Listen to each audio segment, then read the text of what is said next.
All right, family, Ram City. So I wanted to share these two specific times that lust came after me. One of them was in a dream.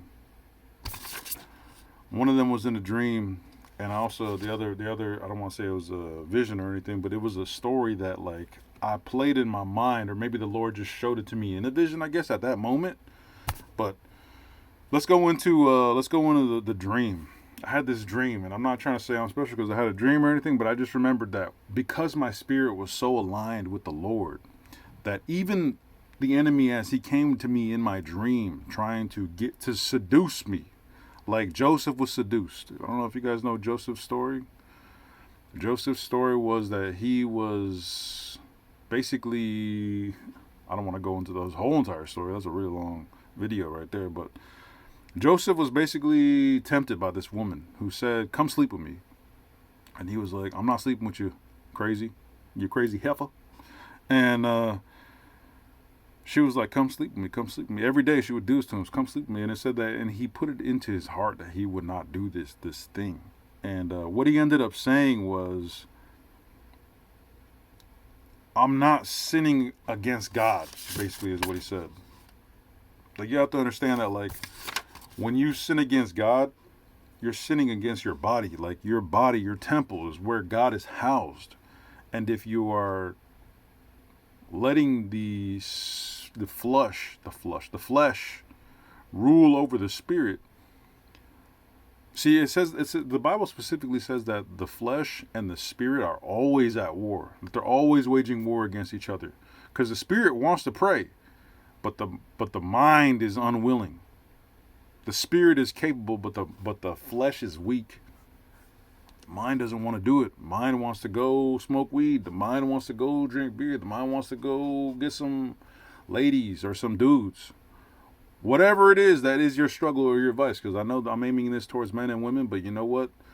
The enemy has men and women as well. Like, leaving the natural course of life.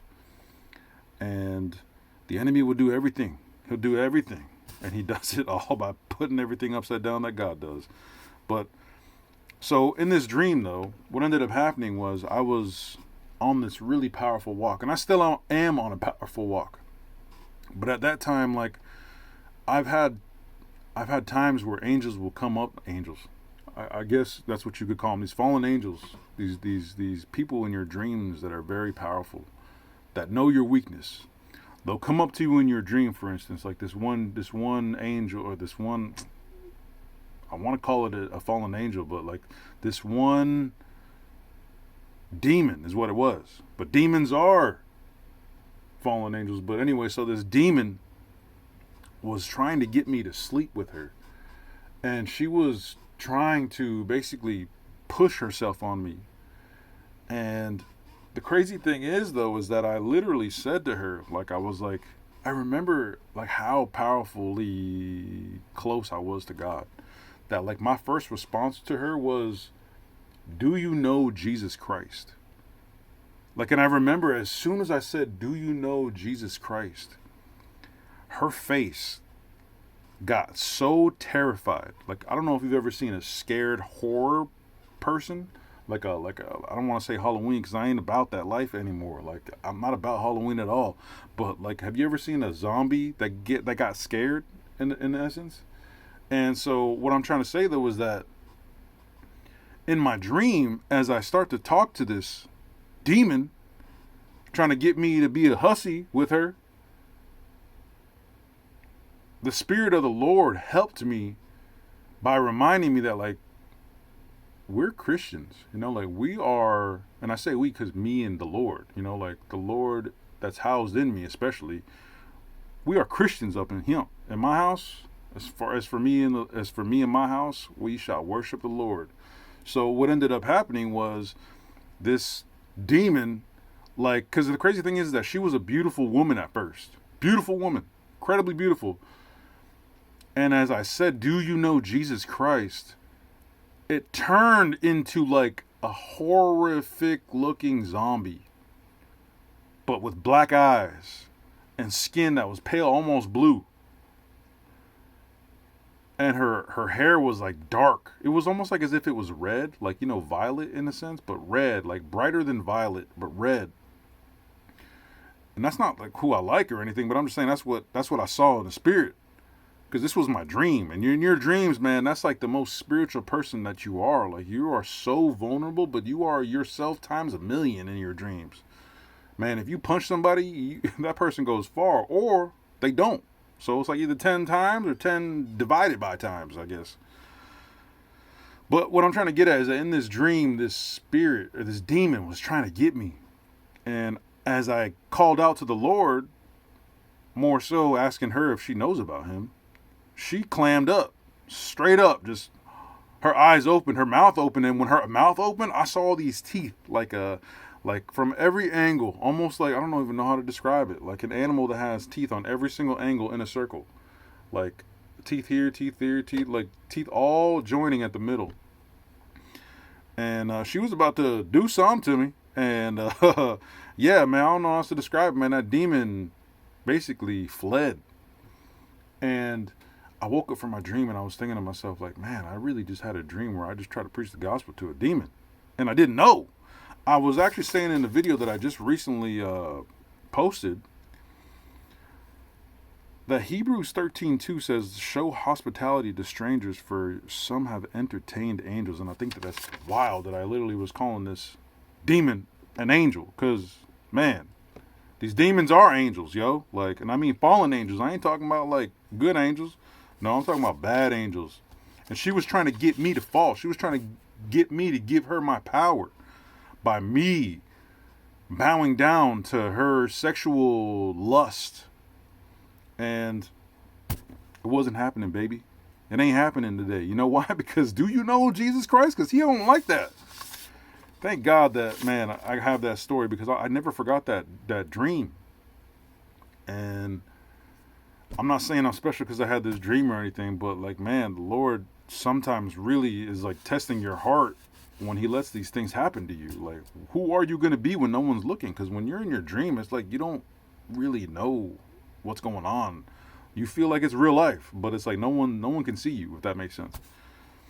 So I had this other example that I had when I was at the gym one day. And you know, when you go to the gym, it's so hard not to see a person who takes care of their body. And usually when people take care of their bodies, it's something that's physically attractive. Like, I'm just being 100% transparent on the table that, like, people that take care of themselves are typically more attractive to look at. And so I was talking to a friend and they were saying, like, how do you not look? How do you not look?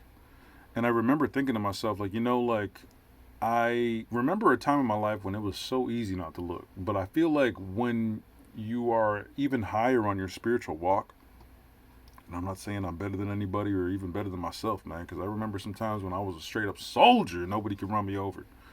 But I'm trying to say that the enemy still tries to run me over. Still does all the time. All the time, man. And the crazy thing is, though, is that the only thing I could say to that person was, you know, we entertain angels unknowingly. And I took that times a million at that moment. And I told him, I was like, look, man, like, these angels, they could be, that's actually what I do. And now I remember, I literally do this. When I'm at the gym and I see somebody that looks beautiful, and, you know, my eyes and my flesh wants to look, I tell myself in my mind, like, yo, what if that's an angel? What if that's an angel? And the thing is that it could be a bad angel or it could be a good angel. And how so could it be a good angel if they look that good and looking all crazy? There was this joke, this video talking about double cheeked up, like, for lack of better terms. You know, like this demon or this angel, good angel, I'm trying to give you the example. The good angel could technically be, because I mean, the bad angel, there's no explanation needed. The bad angel is literally going to try to make you fall in any type of way because they don't want you to be on your purpose. But the good angel could be testing you. And how so? How so, Ramp City? Well, think about it. Because when you pass the test, you're tried and you're true. You're like gold that comes out the furnace, what Job says. So when this angel comes around double cheeked up or double bicepped up or double back bicep pose or whatever, looking stacked because I know women are watching this too. When there's a dude, a bodybuilder guy, looking like, I don't know, Arnold Schwarzenegger in his prime, straight up just looking like he's about to lift you up and save you, Captain Save a Female. And you know, women struggle with that too, so I'm trying to give them an example. But what my point is that angel is a human being. I'm sorry, at that moment they're a human being. They look like a human being, but you have to think about it as in a human being. Like, okay, they're an angel, but also they could just be somebody's wife. You know, like just living their life, right? Innocent as possible. Just they were just born like that. Some people are just born looking like Arnold Schwarzenegger. Some people are born looking like, I don't know, whatever woman that you're attracted to, just born looking like that. And that angel, if it's an angel, could be on an assignment to make sure that you are who you say you are. Because when they go around the corner and they disappear because they're not real, I don't mean real, I mean they're a real angel, but they're not really in the physical like we are, that they're trapped here until God comes or we go visit the Lord. When they go around the corner, they already know whether or not you passed or not because you either looked or you didn't. And I remember when I explained this to my friend, and they were like, man, that makes a lot of sense, like, wow, I never thought about it like that. And I do that to myself to make sure that I'm not canceling my blessings. Because if I hadn't looked, the Lord would give me my blessing. But if I looked, the Lord knows he ain't ready for this blessing. He's not ready to be blessed because he's still stuck in these elementary, preschool tests of like, man, he still hasn't tamed his eyes. Man, the book of Job literally says, I didn't even write it down. The book of Job says, I have made a covenant with my eyes to not look upon a woman, a damsel. There's certain versions that say different words for this woman.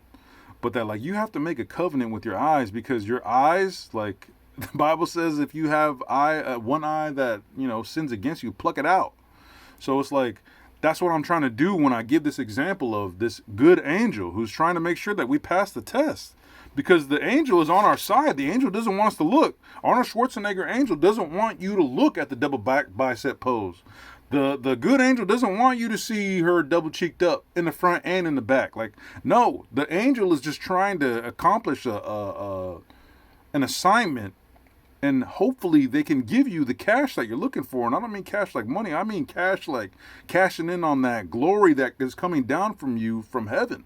That God is trying to open up these floodgates of heaven to give you these blessings. And you're stuck like Chuck trying to look. And man, the Bible says that like if you have looked at them lustfully in your heart, you have already committed adultery. Because, you have to understand what adultery means. Adultery means that you're having sex with a married person, or you're a married person. Somebody's out of wedlock. And what I'm trying to say, though, is that we're married to the Lord. Like, our eyes are for Jesus only, men and women. Like, our eyes need to be on Christ because, man, when I say, may he shine his face upon you, that's honestly so that you guys remember that he's looking at you. Like, I remember when I was in the spirit on that day in my encounter, I just had a testimony about it. When I was in that classroom learning about how to stop sinning, the Lord gave, and I was twitching in the room. I was trying to tell you all that, like, man, the spirit was heavy on me, man. I was getting attacked. I was getting shot by arrows. They didn't want me to release this to this group. Everybody was looking at me like I was crazy. Like, man, this guy got a demon. But it's like, no, man, I ain't have no demon, bro. If they call the master of the house Beelzebub, what are they going to say about his followers?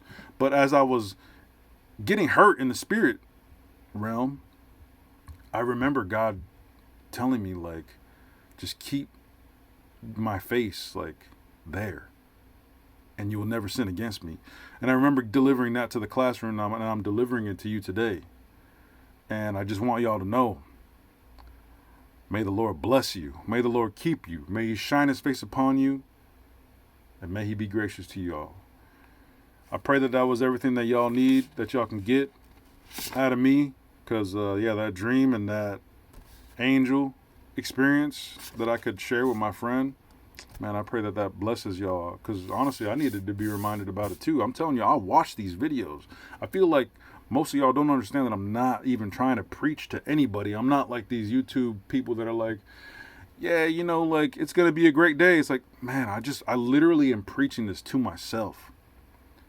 Preaching this to myself. Man, I was talking about, who was it? It was Jeremiah in Lamentations. God put me in Lamentations, man. And in Lamentations chapter 3, he says, or I think it's chapter 2, he says, I remember this. Like, you have to preach to yourself, and that's what I'm doing here. So I pray that the Lord blesses you and keeps you. Hey, if this blesses y'all, like and subscribe. I'm going to have more of it. In Jesus' name, amen.